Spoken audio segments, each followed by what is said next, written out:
I want to talk about why impeachment of Joe Biden is the only way.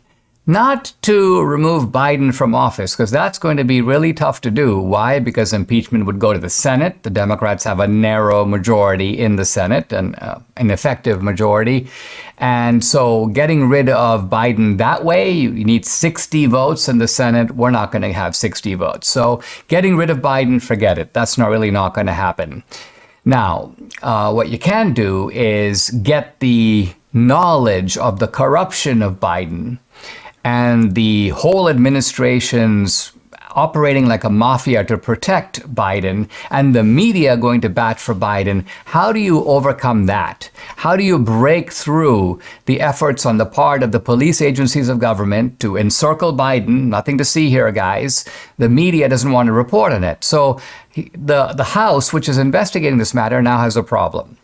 And the House is operating in what I would call traditional Republican psychology. Traditional Republican psychology is very different from, in fact, it's the opposite of Democratic psychology. Democratic psychology is indict first, investigate later.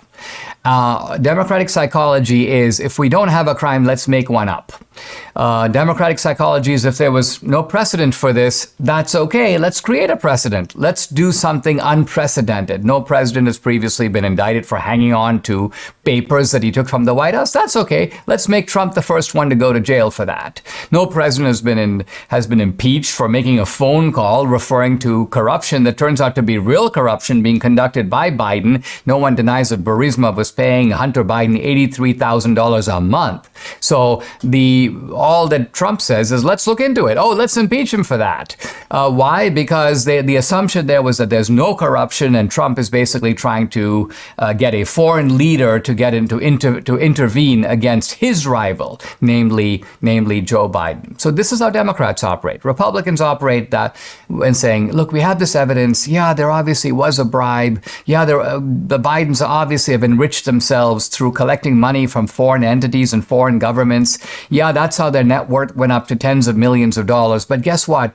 We haven't been able to cross every T and dot every I. We haven't been able to show that this money went to this bank account and that bank account. So let's wait. Let's keep digging. Let's keep investigating. And once we've completed the investigation, then we will basically ask what is now to be done. We'll probably think about maybe we should do a referral to the DOJ.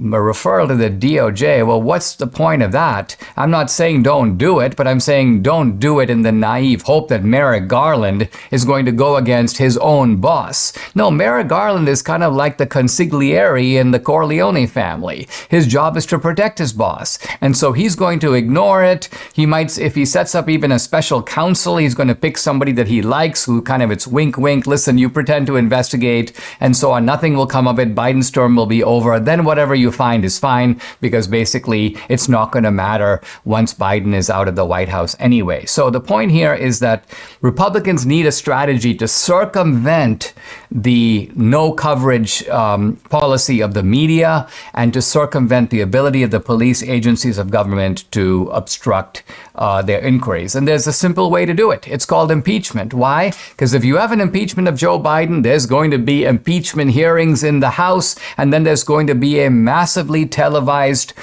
trial in the Senate. So whatever the outcome of the trial, you can put all the evidence in front of the American people. And what? Is the New York Times going to go, we're not going to cover the impeachment trial? They have to. We're not going to cover the impeachment proceedings. They have to. CBS has to cover it. NPR has to cover it. Everybody on the left has to cover it. So this is an automatic guarantee that the information you have, and guess what? The House, upon voting for an impeachment, will have the right to appoint impeachment managers. Remember the Trump impeachment? You had Democratic managers making their case, and they'll be able to do that in the Senate, and they'll be able to do that with nonstop coverage from the media and with the full attention of the American people. So this is something I think that is a no-brainer.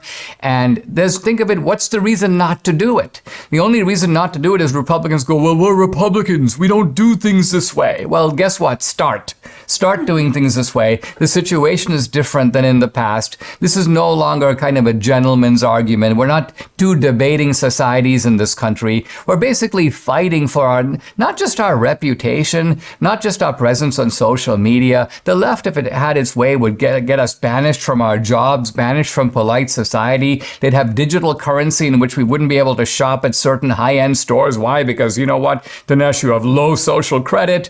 They would like to lock us up if they could for years if possible. This is their agenda. Look at the way in which they are reveling in the Trump indictment.